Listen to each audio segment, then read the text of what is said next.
First of all, don't forget, they call it the Antony spin. It is his trademark skill. This is a Brazilian. He's going to show both. There's no two ways about it. And this is the player that's playing with so much confidence.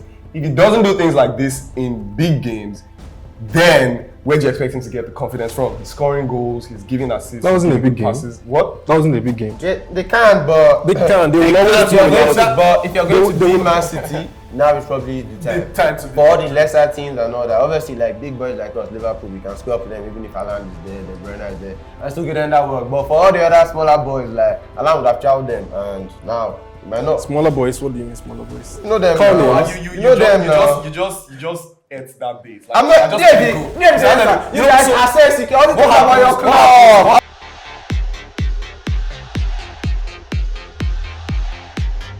So, you guys' latest signing, Antony has the world of football up in arms, as in event. Got heated in this office this morning with different opinions about what happened. How do you guys see it? Antony's skill. I don't know. Okay, so if you guys didn't watch the match yesterday, Antony did his trademark skill in the middle of the pitch, and what happened. How do you guys see it?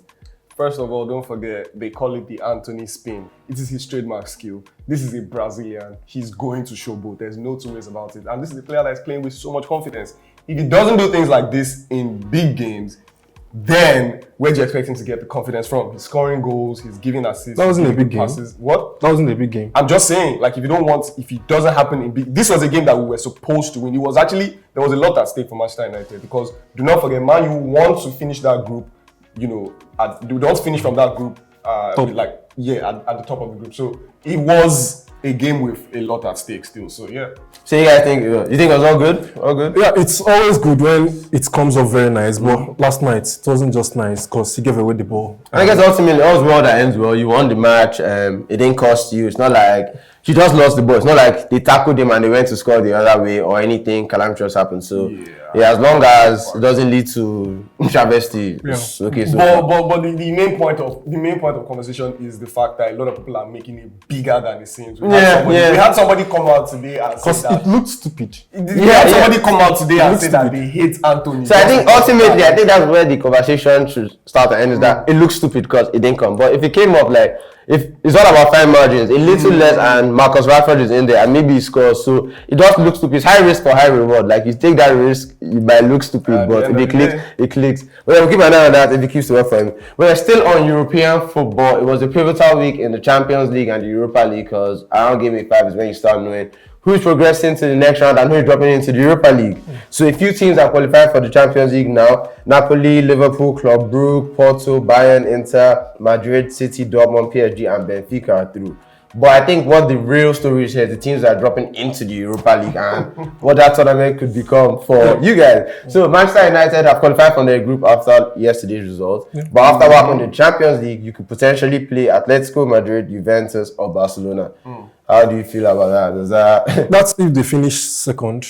If they finish what? Second. No, they've already dropped out of their groups. No, I mean if they finish second. So I think they're trying their possible best to finish first to avoid those failed sharks. And the game is against Sociedad, right? Yeah, and it's going to be a tough one against them, Sociedad. I think, for me, the best they could see in Spain, because they are going to Spain to play Sociedad, is a draw. But they will try to make it like a priority for them to top the group to avoid those guys from the Champions League. Yeah. And for me, I feel like Manchester United can win that game because the Manchester United that Real Sociedad played earlier in the Europa League season is different from the Manchester United that they're playing at this stage of the Europa League season. This is a team that we've seen the progress over time and we've seen them start to really execute Ten Hag ball a lot better than when it first started. So Manchester United can win that game, but it will be difficult. And I do not think that we'll score 4 because Man U need to score at least 4 goals so that And then another thing that I found out is that head-to-head will be considered first actually, even before any other thing. So if we finish on the same amount of points, then head-to-head they go through. They go through because they already beat Manchester United. So you have to win in that game. It's a must-win game if they want to avoid the failed tracks, as you and Jose call them. But yes, early days and the groups are wrapping up. They're not wrapped up yet. So I want to get your early predictions. Who do you think is going to win the Champions League? Who do you think is going to win the Europa League? I said earlier in the season with you, I think I only have 3 teams. And I feel one. One? Yes, sir. Another one has emerged. Napoli. Napoli. Yeah, they are very good, and to be honest, just to give you the truth of who I think is going to win, I think Man City are going all in to win the Champions League. Man City? Yeah, definitely. I would I would back Manchester City to win it this season, but of course, like you said, Napoli look like they would go really far, and it's very, very. It's not unlikely that we'll see both Napoli and Manchester City in the final, in the finals. But I think that at the end of the day, Man City will falter again, even if they do get to the finals of the Champions League, because that just has to happen. But are they your pick though? They are not my pick. I would say definitely not Liverpool. And not Tottenham as well. So I'm not going to make a pick right now. I cannot make a pick. We're not going to kill you. You got on the limb. Guess now. It's not that deep. Just say a pick. But definitely. Okay, I'm going to say a pick. Yeah, I could be wrong, but I have the balls. I'll say pick. I think PSG can do it. I feel they have Messi, Neymar, and Mbappe all playing to prove a point right now. Like Neymar is trying to prove a point after what's happened in the summer. Mbappe is feeling like the limelight is getting away from him, and he's actually dealing with that well by scoring goals. Goal scorer. Messi shone from the Ballon d'Or. Like he has a point to prove. So yeah, I think PSG might be able to patch it together this season. But let's move on to the Europa League. Who do you think is winning the Europa League? With the whole team that have come from the Champions League now, it's going to be very difficult. But they have to be careful, because if they don't take the competition, they are not used to it. I think Barcelona, Juventus, they are not used to it. So they have to take it very, very serious for them to, if they are going to take it serious. But then I think going for a winner, let's not be surprised if Arsenal. That's one thing I'm tipping Arsenal to do. To win the Europa League. Yes. Yeah, that's a very, very good shout in my opinion, because Arsenal have showed that they have the steel to play against, the big boys and to compete for the big titles this season. Because, over the past couple of games, Arsenal have showed themselves. But their recent lack of goals through Gabriel Jesus and through Martinelli, the regular goal scorers. It's making me rethink my options about Arsenal. But a very good point that was made before we came on in front of the camera is Atletico Madrid. That's one team that is built to do well with knockout football. Yeah. Antonio Conte has knockout football on lock. It was just unfortunate that they played the way they played in the group. And that last penalty of the game that they should have scored to qualify. But yeah, I think I would say, I wouldn't say Atletico will win it, but I say someone now. Why don't you say it? I think they're against the finals at the end of the day. Okay, I think Atletico are going to win it. Yes, Simeone is the best manager in the tournament, and I think he's going to want to win it. But if Atletico don't, so I guess I'm 50-50, because you can't look away from Sevilla in the Europa League. Like, this is literally what they do. They come to the Europa League and win it. They're Real Madrid of the Europa League, so yeah, I think Sevilla dropping in is the team everyone should worry about. Alright, so I think that wraps up our European football discussion. In the Premier League, we've got a couple games coming up. There's no real big game in the Premier League, but what's been happening recently in the Premier League? In the Premier League, Arsenal are still top. Arsenal are still top, but we're starting to see my predictions come correct with Manchester City. Remember the last game that they played in the league? Without De Bruyne, they looked a bit shaky in attack, and now Erling Haaland has picked up a knock.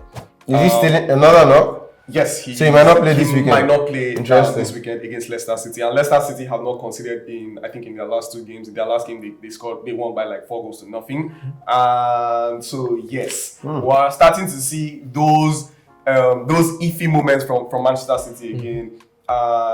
Injuries will definitely play a part. Walker is out. They are playing Manuel Akanji in right back.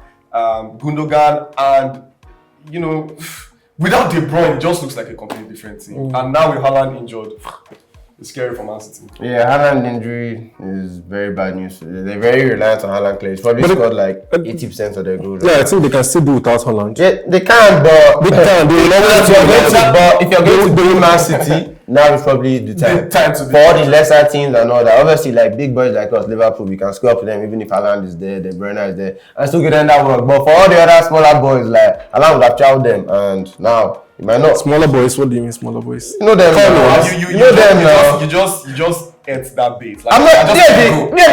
You guys assess. You can only talk about your club. I'm not talking about about your club. You're different, man. I'm talking about the Brighton, the Leicesters, the guys that would that Haaland has been Haaland gave you 3 shots over.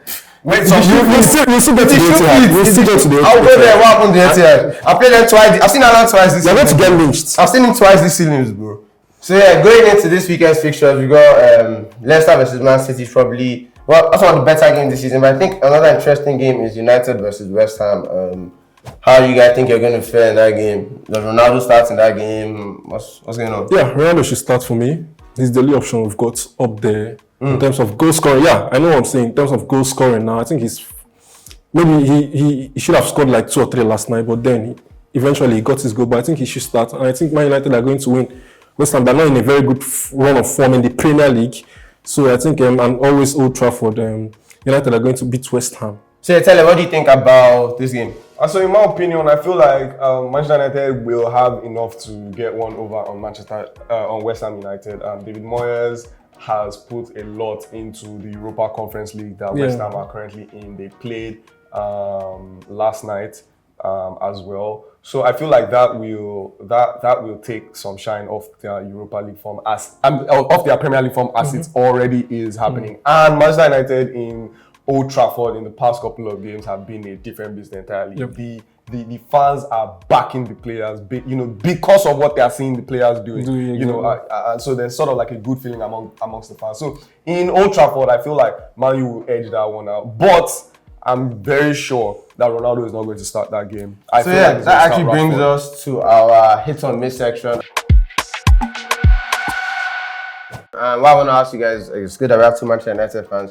How do you feel about Erik ten Hag's treatment of Cristiano Ronaldo? Is it a hit or a miss up until this point?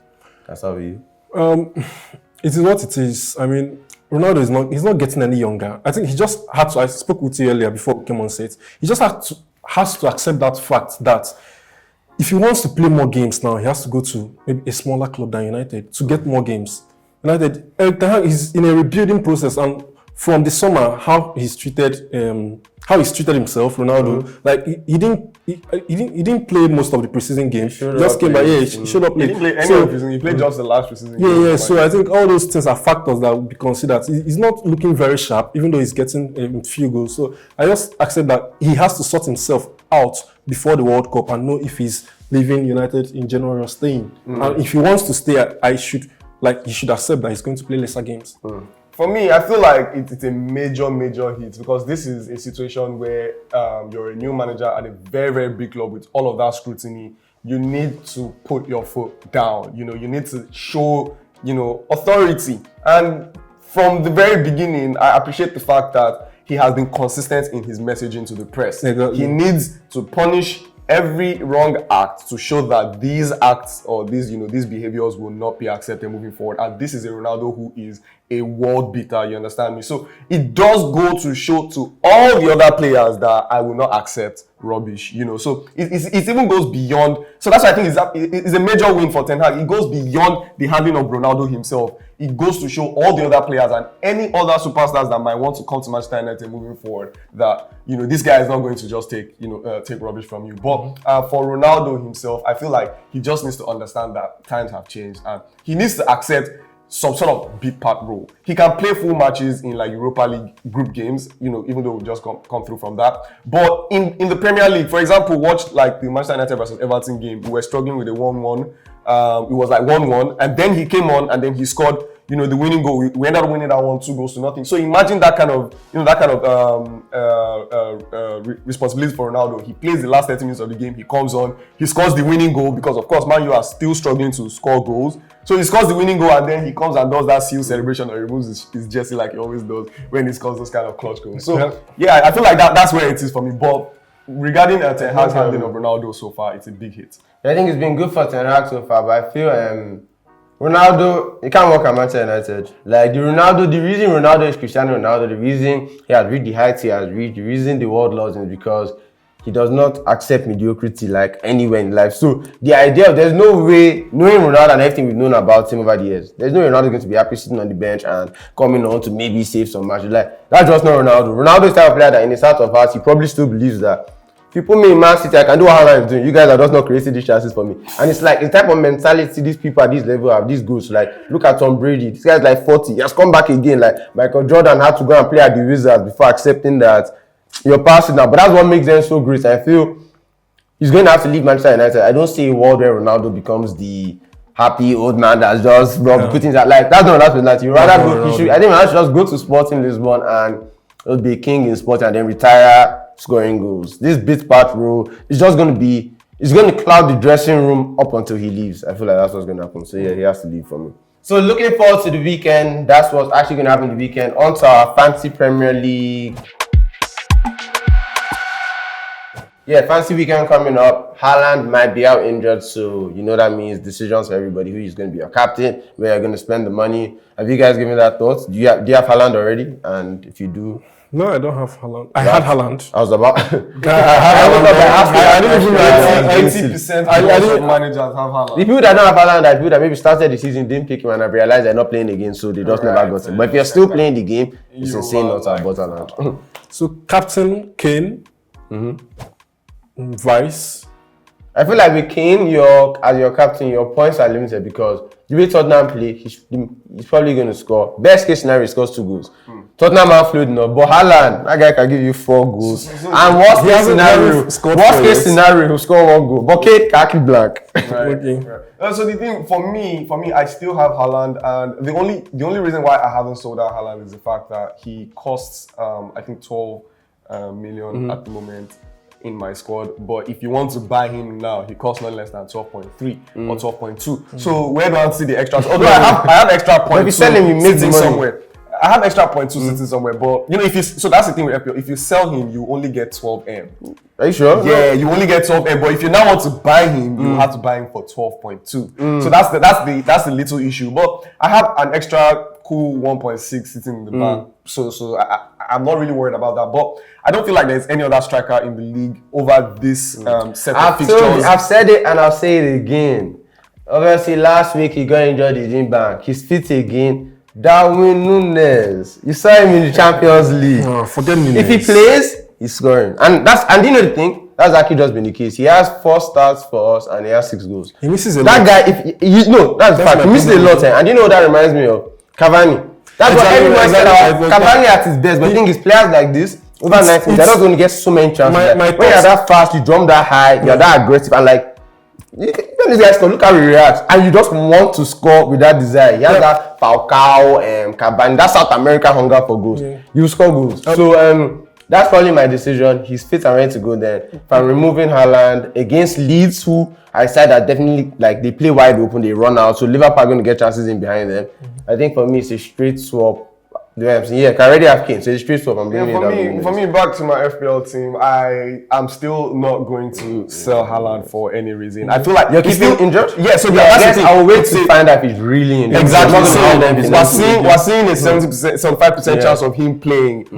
They said he was ill in that last game, so it's not really like a proper injury that will keep him out for long. So I still have him, and I'm going to leave him there. I have enough cover in midfield to guarantee me points. So I'm going to probably play like a 4-4-2. I have Tony, I have Antony, and I have Mitrovic, who are very likely to bag goal. So my striking department seems to be covered. So I feel like I'll just make up the points, with my goalkeeping department, defense, and midfield. Yeah, and on Núñez, like, my point with Núñez is that for the fact that he's getting into those spaces, he's getting a lot to actually score.